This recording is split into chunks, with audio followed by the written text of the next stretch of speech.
तो देहरादून आपको कैसा लगा? यहाँ मकान खरीद लेना चाहिए। ये सर उत्तराखंड में अलाउड है कि नहीं है? जैसा मैंने आपको बताया कि मेरे जीवन के पहले 9 साल उत्तराखंड के नॉर्थ में बीते हैं। अच्छा, उत्तराखंड को लेकर के क्या संभावनाएं फिल्म निर्माण को लगती हैं? मुझे हैरत है कि उत्तराखंड में उतनी शूटिंग नहीं होती जितनी होनी चाहिए। क्या अभी तक की जो यात्रा है, आपकी जो फिल्मी यात्रा है, उससे आप संतुष्ट हैं? अब तक के करियर से संतुष्ट हूँ। तो अगर नीचे देखूं तो हाँ हूँ, ऊपर देखूं तो नहीं हूँ।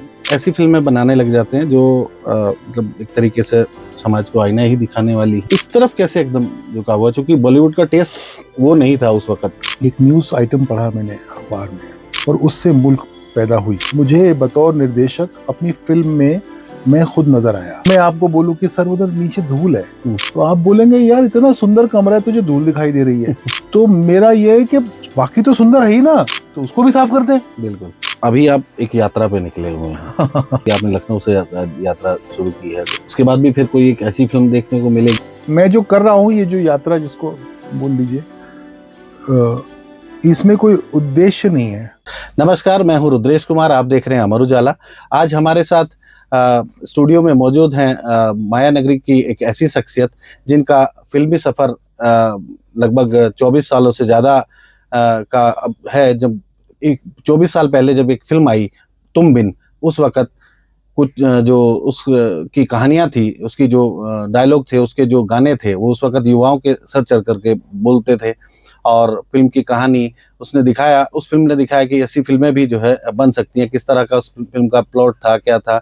और उसके बाद जब एक्शन फिल्मों की बात आई तो 10 का नाम भी उसमें आता है कई बार। फिर इसके बाद कुछ थोड़ा सा समय आया तो सर ने मतलब समाज को आईना दिखाने का काम शुरू किया। आर्टिकल 15, मुल्क और अनेक जैसी फिल्में जो हम अब तक कश्मीर के मुद्दों पे बात करते रहते थे, लेकिन नॉर्थ ईस्ट में भी कुछ हलचल है, वो हमने अनेक से देखा, वो समाज ने जाना, सरकार भी उस पर चिंतित हुई, कई सवाल और वो हुए।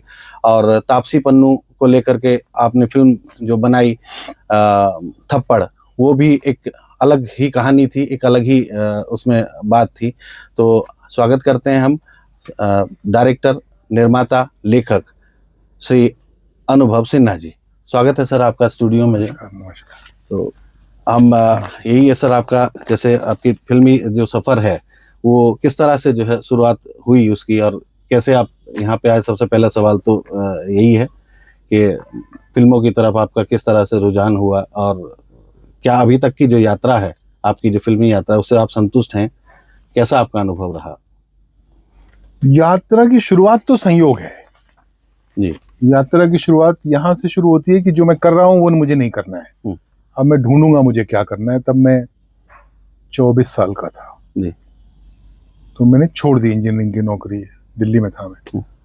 फिर 1 साल भटका, भूखमरी, खाना नहीं मिलता था दिन में 2 टाइम, कई बार 1 टाइम भी नहीं मिलता था। तो कुछ दोस्त थे जिनके पास लास्ट रिजॉर्ट, 2 दिन खाना नहीं खाया तो एक दोस्त से बोल सकते थे कि भाई आ रहे हैं खाना खिला दो, तो मिल जाता था। फिर एक किसी दोस्त के भाई के थ्रू एक डॉक्यूमेंट्री फिल्म पे असिस्टेंट बनने का मौका मिला। तो हमको ये पता नहीं था कि हमको ये करना है। उस पर 2,500 रुपये मिल रहा था 1 महीने का, एक नौकरी की तरह से। हाँ, तो ये करते हैं। तो वो करने गया तो उसके पहले दिन समझ में आ गया कि यही करना है। अच्छा। फिर उसके बाद बुरा बिस्तर उठाया और मैं बम्बई चला गया कि भाई अगर ये काम करना है तो फिर बम्बई में करना है, दिल्ली में नहीं करना। दिल्ली में नहीं। तो वहां चला गया और उसके बाद से सरस्वती माँ की और लक्ष्मी जी की दोनों की कृपा रही। वो शहर मेरे लिए, उसने मुझे मतलब आगोश में लिया, मुझे परेशान भी किया कभी कभी, लेकिन मतलब मुझे गिरने नहीं दिया।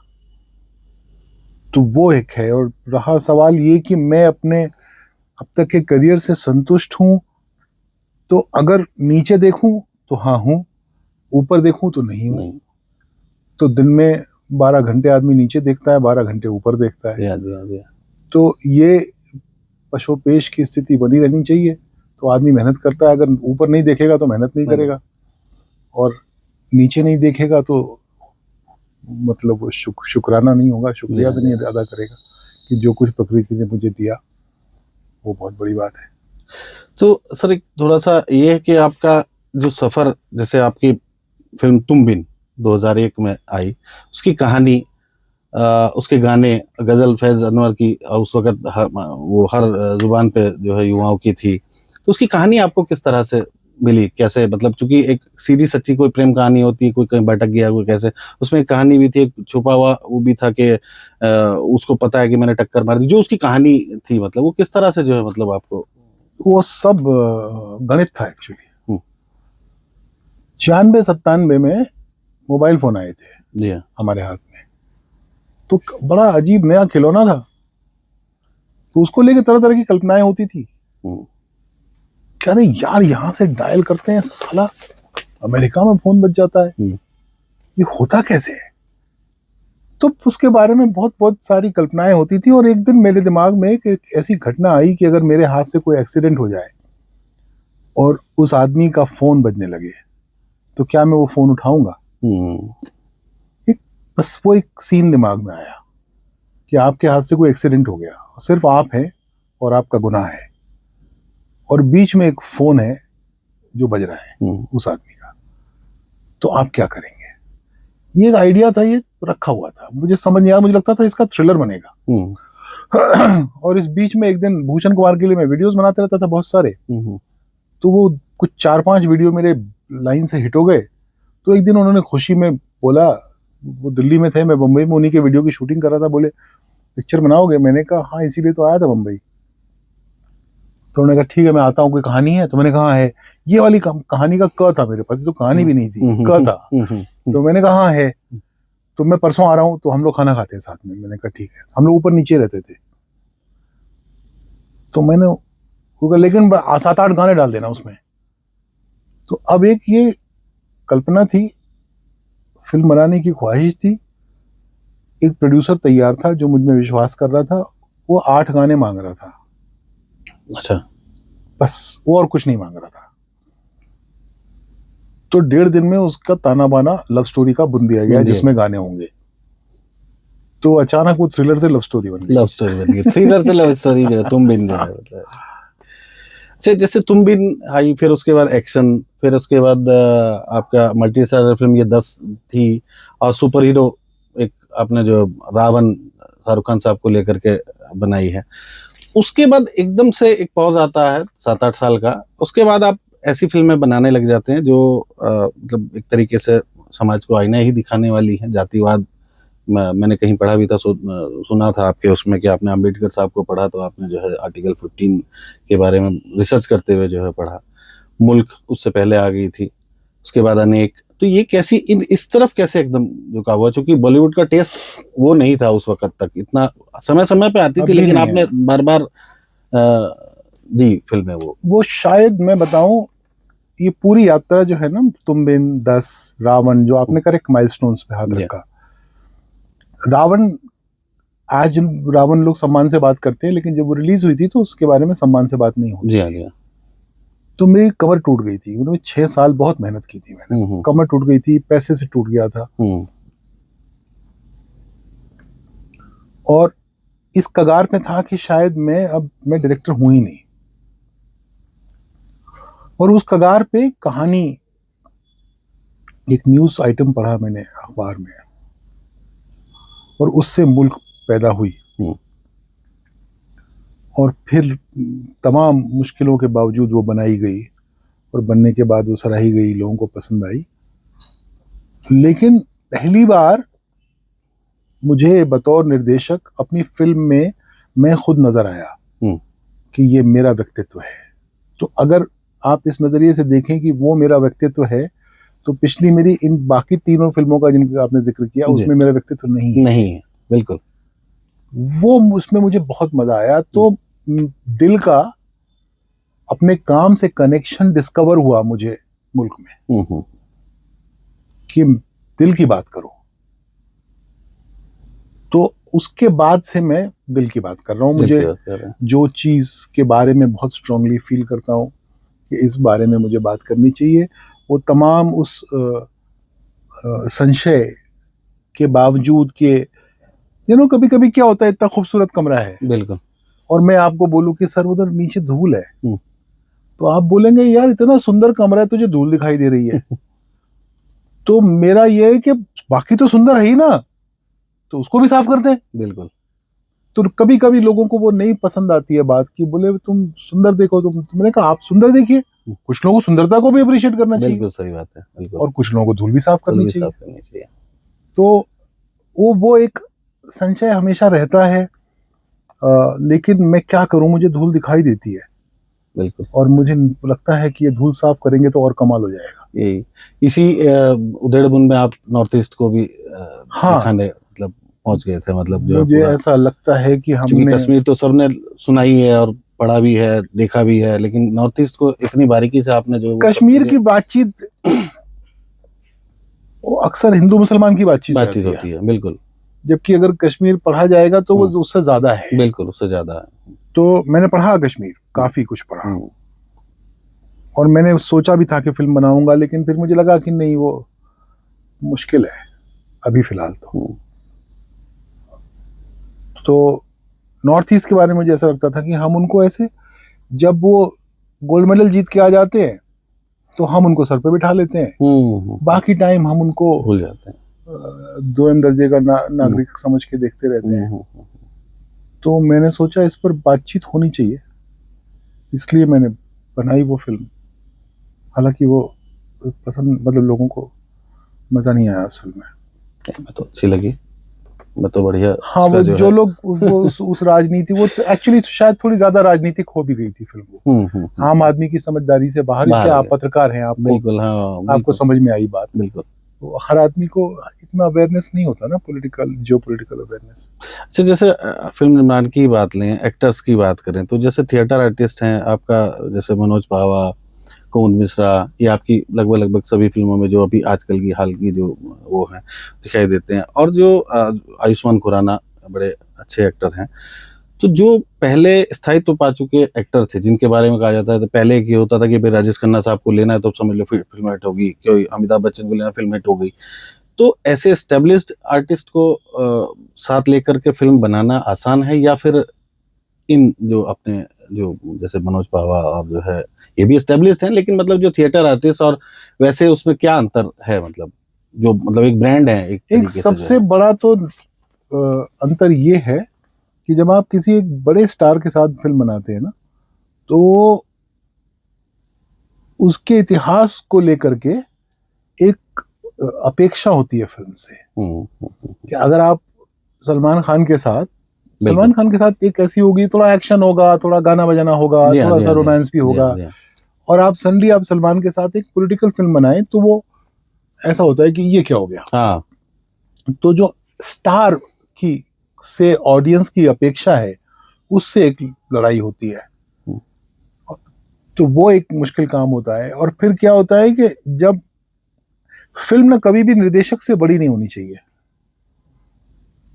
बनाते समय, बनने के बाद वो सबसे बड़ी हो जाती है। जी हाँ, जी हाँ। बनने के दौर में निर्देशक सबसे बड़ा होना चाहिए, निर्देशक का माध्यम है ये। जब बहुत बड़ा स्टार होता है ना, तो क्या होता है, इतना सारा पैसा इन्वॉल्व हो जाता है कि फिल्म की रिकवरीज की और इसकी उसकी अपेक्षाएं निर्देशक से बड़ी हो जाती हैं, और फिर वो एक बैलेंसिंग एक्ट में फंसा रहता है, या एक गाना तो डाल ही देते हैं, या ये कर देते हैं, वो एक समस्या होती है। लेकिन जो उसके प्लस पॉइंट्स हैं वो ये है कि आपको एक ऐसा एक्टर मिल रहा है जिसको दुनिया पसंद करती है, प्यार करती है, उसके नाम पे फौरन पैसा आ जाता है। तो पैसा तो आ जाता है, लेकिन वो आजकल वो गारंटी नहीं रही ना कि मतलब नहीं, ये स्टार बनाने है, के तो बनाने के लिए तो आ आता जाता है, है। लेकिन वो गारंटी नहीं रही ना कि वो रिटर्न भी आएगा, चलेगी भी फिल्म या नहीं। हाँ, क्योंकि बहुत से आज की तारीख में जो मतलब मैं 20 एक साल से ही ये ट्रेंड देख रहे हैं कि जो वैसे जैसे अब आज पंकज त्रिपाठी इतना बड़ा नाम हो गए हैं, जो मतलब देखते देखते जो कभी रन में एक छोटा सा रोल आया था, ये आया था, वो स्ट्रगल किया। आपके सब साथी हैं, आपने जो पहले भी वो किया था, मनोज वाजपेयी साहब, कहीं भी उनको आजकल वो ओटीटी के ही स्टार हैं, मतलब कहने का जो है।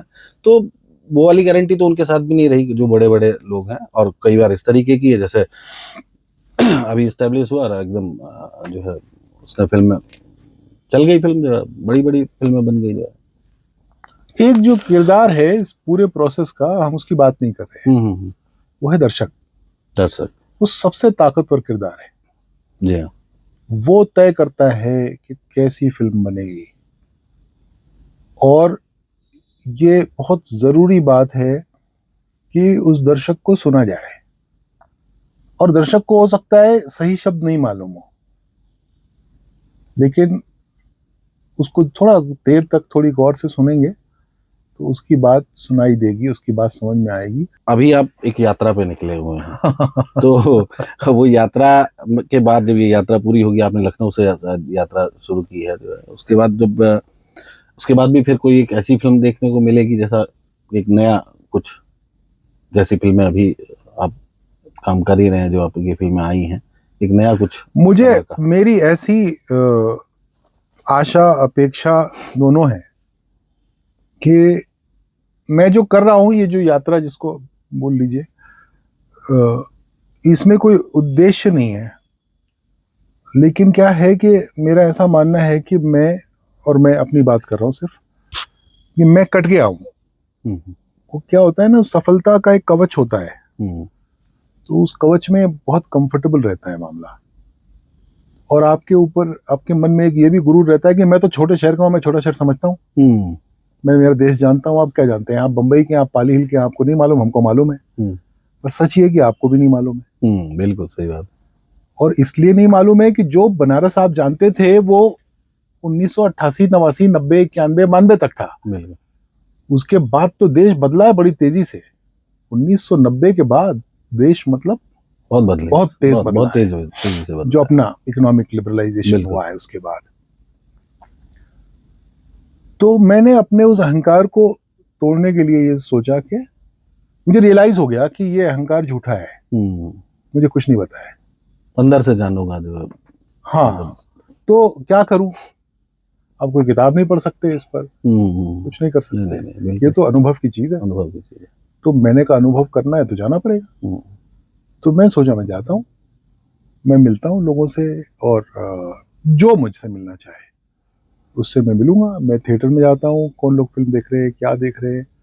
तो मेरी आशा और अपेक्षा ये है कि इस यात्रा के दौर में कुछ न कुछ तो रासायनिक परिवर्तन दिमाग में होगा।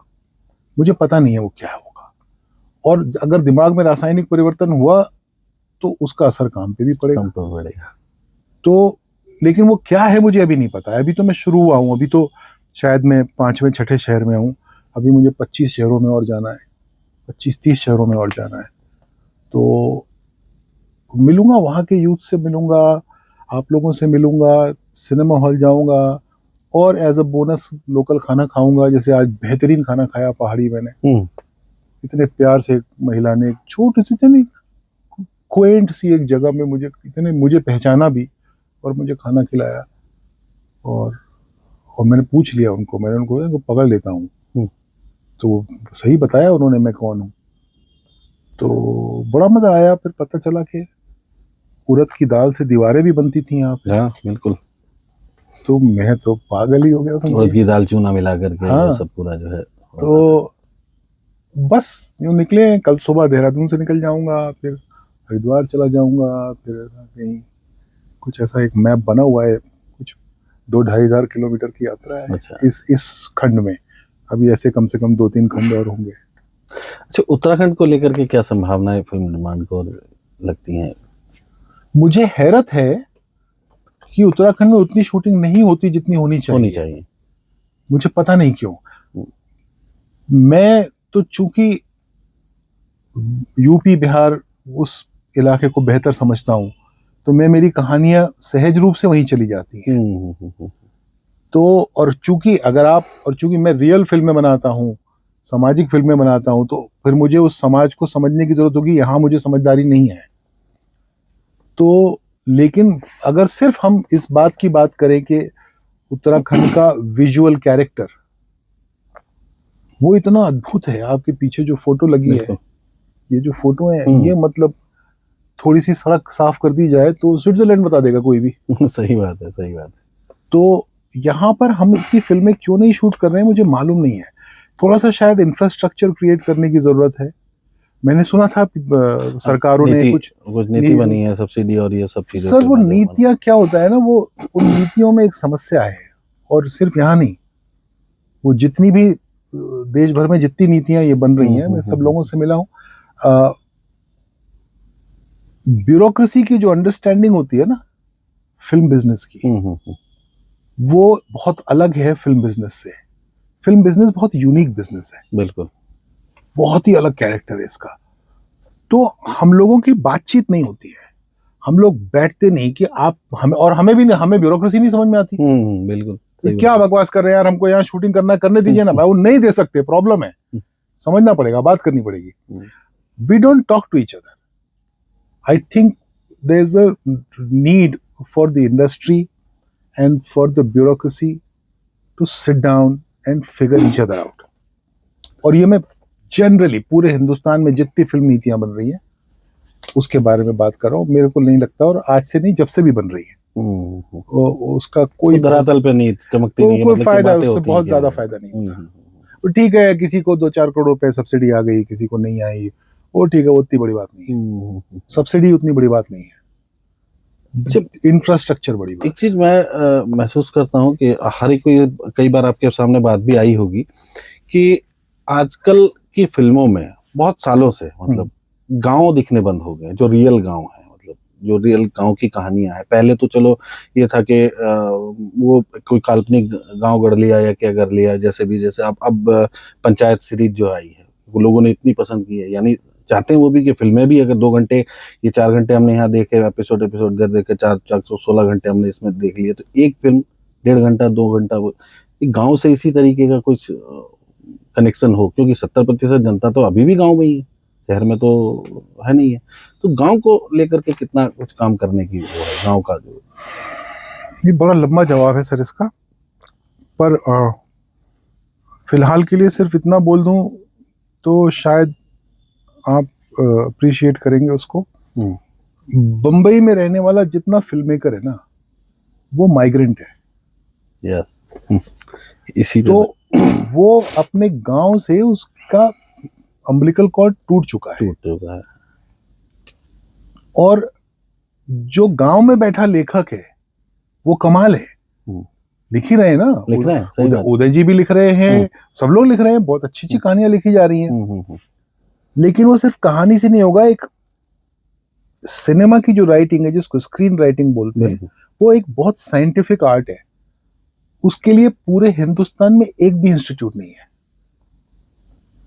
स्क्रीन राइटिंग की साइंस सिखाने के लिए पूरे हिंदुस्तान में एक भी इंस्टीट्यूट नहीं है, प्राइवेट सरकारी कुछ नहीं। वो लिखाई से आएगा। अचानक एक अच्छा स्क्रीन राइटर एक गांव की अच्छी सी स्क्रिप्ट लिख के लाएगा। अब ये मैं आपको बता रहा हूँ, जब ये आप जहां पे भी डालेंगे आपके उसमें नीचे गाली पड़ेगी कि मेरे पास पड़ी है स्क्रिप्ट, मैं 12 साल से उसके चक्कर काट रहा हूँ, तेरे चक्कर काट रहा हूँ, तू पढ़ता नहीं है स्क्रिप्ट। ये सब मिथ्या है। असल कहानी, ठोस कहानी कोई नहीं, कहानियां हैं। उस कहानी को स्क्रीन प्ले में परिवर्तित ही वही राइटर कर सकता है, क्योंकि उसको पता है किस तरह से, किस गांव की क्या समस्या है, क्या कहानी है, समस्या नहीं भी है, क्या कहानी है। वो बंबई में बैठा हुआ आदमी जो अपनी जड़ से कट चुका है, भले वो उसी गांव का है, हम मुझसे बेहतर समझेगा वो। तो वो एक बहुत बड़ा गैप है, साउथ में नहीं है, क्योंकि वो लोग वो छोटे छोटे प्रांतों में सिनेमा बन रहा है, वो अपनी जड़ों से जुड़े हुए हैं। उनकी माँ भी गांव में रहती है और वो जाते हैं महीने में 2 बार, और उनको अभी भी गांव में ज्यादा अच्छा, ये वो फिल्म मेकर्स हैं, इसलिए उनकी फिल्में रूटेड ज्यादा है। मैं इसी बात पे आऊंगा, क्योंकि मैंने सवाल ये बनाया भी था एक, मैं अक्सर क्या ज्यादातर जो है मैं पंजाबी फिल्में देखता हूँ, तो पंजाबी फिल्में जो गाँव में पेश होती हैं उनको देखने का मन करता है। वो लोग, मुझे ऐसा लगता है कि जैसे चलते फिरते एक्टिंग कर दी, कॉमेडी भी कर दी, तो मतलब ना फुहड़ता लगेगी, उन्हीं की भाषा में एक कॉमेडी कर दी, हंसी आ गई सब, हमको मतलब हम तो वो भाषा अच्छे से जानते नहीं, लेकिन समझते हैं, तो मतलब वो होता है। तो मुझे लगता है कि भाषा का बड़ा फर्क, जैसे आपने कहा कि सब माइग्रेंट वो है जो है, मतलब अब आप समझते हैं कि जैसे आपने सरदार सन ऑफ सरदार फिल्म जो है, उसमें 2 लोग हैं, अजय देवगन साहब हैं, रवि किशन साहब, दोनों को सरदार बनाया हुआ है। लेकिन वो टच, वो फील, वो उस तरीके की बात आती ही नहीं है एक्टिंग में जो है, मतलब वो लगता है कि यार ये इनको बना दिया है। जबकि आप अगर पंजाबी सिनेमा देखोगे, क्योंकि वो है तो वो उसी तरीके से, मतलब एक्टिंग का भाषा से बड़ा हाँ, मतलब भाषा लगाव। से भी, और जैसे आप साउथ की बात करें तो साउथ भी वो अपने उससे पॉकेट से अपने उससे जुड़े हुए हैं, अपने उस क्षेत्र से जुड़े हुए हैं, तो उनकी उनकी एक्टिंग और मुझे बॉलीवुड की एक्टिंग बहुत बहुत अंतर नजर आता है, मतलब नहीं, और वो कल्चरली भी डिफरेंट लोग हैं हाँ। ना। आप देखिए, अ, दिल वाले दुल्हनिया ले जाएंगे साउथ में बनती है क्या? नहीं नहीं बनती है उस प्रकार। पर ऐसा नहीं है कि वहाँ लव स्टोरी नहीं नहीं बनती बनती, है, बहुत बनती है। बहुत लव स्टोरी बनती है। हम लोगों का कल्चरल डिफरेंस बहुत ज्यादा है। उनका उनके लिए उनकी एथनिसिटी इतनी इंपॉर्टेंट है, और अपनी इथनिसिटी को अपने साथ, अपने सीने में, अपने बाह पे लपेट के चलते हैं। हम लोग जो, जिसको नॉर्थ बोलते हैं, हम लोग एथनिसिटी को उतना वैल्यू नहीं करते, इसलिए उनकी फिल्मों में आपको एथनिसिटी दिखती है।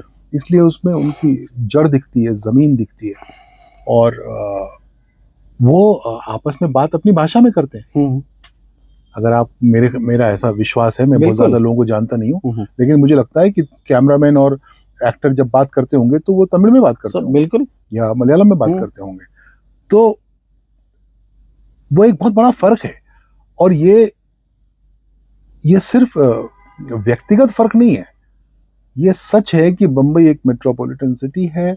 वहाँ पे मराठी लोग आपस में मराठी बोल लेते हैं, बंगाली आपस में बंगाली बोलते होंगे, पंजाबी आपस में पंजाबी बोलते होंगे, पर वहाँ भाषा और कल्चर की जो प्योरिटी है वो नजर नहीं आती, वो नहीं है, नहीं है ही नहीं, हो ही नहीं सकती ना। मैं भूल चुका हूँ माँ के जाने के बाद के ये वाली पूजा क्यों होती थी। एक खास सब्जी थी जो माही के हाथ की खाई, वो एक दिन बहन ने बताया, अरे मैं सिखा देती हूँ ना भाई, तो उसके बाद वो सब्जी दोबारा बननी शुरू हुई। मैं परंपरा तो सैकड़ों साल पुरानी होती है, बिल्कुल। मैं तो सब्जी की एक रेसिपी की बात कर रहा हूँ, माँ गई खत्म, वो सब्जी बननी बंद हो गई, 5 साल नहीं बनी सब्जी, और हम बात करते रहे कि अरे यार वो वाली सब्जी। और बहन से पूछा नहीं बाई चांस, वो बहन ने एक दिन सुन लिया तो उसने सिखा दिया। तो सोचिए परंपरा का क्या होगा।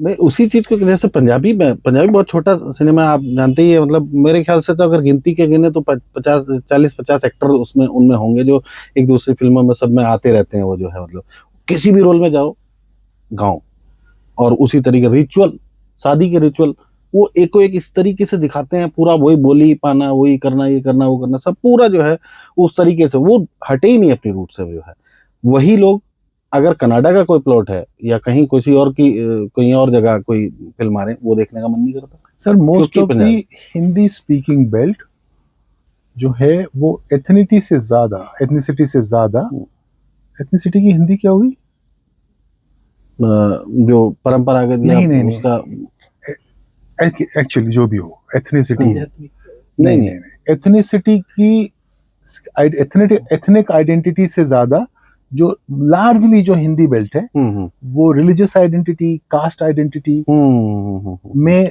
ज्यादा इंटरेस्टेड है। आप जिन जिन प्रदेशों की बात कर रहे हैं, आप कश्मीर की बात कर लीजिए, आप पंजाब की बात कर लीजिए, आप बंगाल की बात कर लीजिए, आप असम की बात कर लीजिए, आप नॉर्थ ईस्ट की बात कर लीजिए, आप साउथ की बात कर लीजिए, ये सब लोग अपनी एथनिक आइडेंटिटी में रूटेड हैं और बहुत इंटरेस्टेड हैं, और दे लिव बाय इट। और वो बहुत कम लोग हैं हिंदी बेल्ट में, जो पुराने लोग हैं, वो अपनी एथनिक आइडेंटिटी को वैल्यू करते हैं और उसको कैरी फॉरवर्ड करना चाहते हैं। मतलब आज जितने गर्व से वो महिला मुझे पहाड़ी खाना खिला रही थी, अंदर कौन सी दाल पड़ी है, ये दाल यही होती है, मेरे को नाम भी याद नहीं है उसका, उसने 25 नए नाम बता दिए मुझे। ये पहाड़ की एथनिसिटी है। ये भी अभी कुछ सालों में ही यहाँ पे, मतलब जैसे अब यहाँ हमने देहरादून के आसपास जितना जो रेस्टोरेंट खोल के जो वहाँ के युवा हैं उन्होंने यहाँ पे खोल लिया, उनको दिखा यहाँ पे आ रहा है, लेकिन वहाँ जो अब असल पहाड़ है वो तो वास्तव में सब वो करते हैं जो मतलब खाली है, मतलब पूरा वहाँ पे ऐसा कुछ नहीं है। अच्छा, फिल्मों में एक थोड़ा सा मैं और 2-3 मिनट का ये है, एक जैसे सच्ची घटनाओं पर फिल्म बनती है, ये अभी IC 814 जो सीरीज आप ही ने डायरेक्ट की है, लिखी किसी और ने, मतलब वो नहीं, मैंने भी लिखी है। आपने भी उसमें लिखा है, मतलब मैंने और त्रिशांत जी ने जो है। तो मतलब जो उसमें किस प्रकार का रिसर्च करना पड़ता है, क्योंकि बहुत पुराना प्लॉट, मतलब 1999 से और अब तक जो है, और जितनी भी उस पर फिल्में भी आई हैं, कुछ डॉक्यूमेंट्री भी उस पर देखी हैं, लेकिन ये आपकी जो मतलब फिल्म थी वो मतलब दिल से, मतलब एक अलग से उसमें काम देखा। कितना रिसर्च इसमें होता है? बहुत सारा। किन किन जो चुनौतियों से आपको इसमें गुजरना पड़ता है, चाहे वो रिकॉर्ड से संबंधित हो या किसी उससे जो है? चूंकि ये एक इंटरनेशनल घटना थी, जी हाँ। तो इसके ऊपर बहुत सारे विदेशी पत्रकारों ने काम किया था, बहुत सारी विदेशी एजेंसीज ने काम किया था, और विदेशी एजेंसीज में एक ये ट्रेडिशन है कि कुछ सालों के बाद कुछ डॉक्यूमेंट्स को डिक्लासिफाई कर देते हैं। जी हाँ, जी हाँ, जी हाँ, जी हाँ, जी हाँ। तो को लेकर के, इस घटना को लेकर के ऐसे बहुत सारे डॉक्यूमेंट्स थे, और पत्रकार जो होता है वो घटना खत्म होने के बाद भी उस पर काम करता रहता है। एजेंसीज उसके बाद काम नहीं करती। नहीं, सही बात है। तो उसके बाद की, अनलेस कि उस एजेंसी का कोई इंटरेस्ट है उसमें, जैसे हमारी एजेंसीज का रहा होगा तो इन्होंने काम किया होगा बाद में, लेकिन जब वो एक बार घटना खत्म हो गई कि भाई कोई हताहत नहीं हुआ, एक आदमी मरा, ठीक है, उन लोगों को टेररिस्ट, उनके लिए तो छोटी बात है ना कि 3 टेररिस्ट छोड़ने पड़े, हमारे लिए बड़ी बात है। हमारे लिए बड़ी बात। तो सब लोग ऐसा हो गया, लेकिन तो वो सारा डॉक्यूमेंट ढूंढ के क्या क्या उपलब्ध है वो पढ़ना, उस समय पे जो ब्यूरोक्रेट्स थे उनसे मिला था, बाहर जो लोग थे, जो पाकिस्तान में, अफगानिस्तान में पोस्टेड जर्नलिस्ट्स थे, उनसे बात की। तो बहुत सारा, मतलब, और बहुत उसको गैर जिम्मेदारी से नहीं किया जा सकता। जी हाँ। और आप इस यात्रा के दौरान आज देहरादून पहुंचे हैं, तो देहरादून आपको कैसा लगा? जो है अद्भुत शहर है। मैं बचपन में आया हूँ इधर, और जैसा मैंने आपको बताया कि मेरे जीवन के पहले 9 साल उत्तराखंड के नॉर्थ में बीते हैं। तभी उत्तराखंड नहीं था, तब उसको गढ़वाल बोलते थे। एनीवे, कालागढ़ नाम की एक जगह थी। तो वो जो देहरादून पहुंचते सबसे पहली चीज जो खाने को मिली, वो एक बचपन में छूट गई एक मिठाई है, उसका नाम है बाल वाली मिठाई। हाँ, बाल मिठाई अल्मोड़ा की फिल्म। हाँ, तो वो पहुंचते ही मुझे खिलाई गई। और तो कुछ पुराना एक कनेक्शन भी है, बिकॉज मैं शुरू के 9 साल इस प्रदेश में बिताए मैंने। और दूसरा ये कि जब पिछली बार मैं आया था तो होटल से होटल ही चला गया था। 1 साल पहले आया था मैं, देहरादून आए थे। हाँ, इस बार मैं सड़क पर हूँ। तो इस बार मैं, जैसे मैंने बताया, आप एक पहाड़ी रेस्टोरेंट में खाना खाया, पहाड़ियों लोगों ने पहाड़ी चीज़ें बना के खिलाई। फिर उसके बाद अब मिलूंगा, एक सिनेमा हॉल जाऊंगा, इस तरह की चीज़ें। और मैं, ये तो इतना कमाल शहर है कि इसका मौसम भी अच्छा है, इसमें एयरपोर्ट भी है, और मतलब, और ऐसा यहाँ मकान खरीद लेना चाहिए। चलिए सर। उत्तराखंड में अलाउड है कि नहीं है? हाँ, हिमाचल में नहीं है ना? नहीं, यहाँ पे है। हाँ। तो ठीक है सर, आपका बहुत बहुत धन्यवाद। आपका धन्यवाद। आप थे हमारे साथ अनुभव सिन्हा जी, तो जो अपनी इस यात्रा के पड़ाव पे देहरादून पहुंचे थे। अब आने वाले समय में बहुत एक और अच्छा काम आपकी तरफ से देखने को मिलेगा, ऐसी सभी को उम्मीद है। धन्यवाद। अगर आप ये वीडियो YouTube पर देख रहे हैं तो हमारे चैनल को सब्सक्राइब करें और बेल आइकन को दबाना ना भूलें। अगर आप Facebook पर ये वीडियो देख रहे हैं तो हमारे पेज को लाइक करें।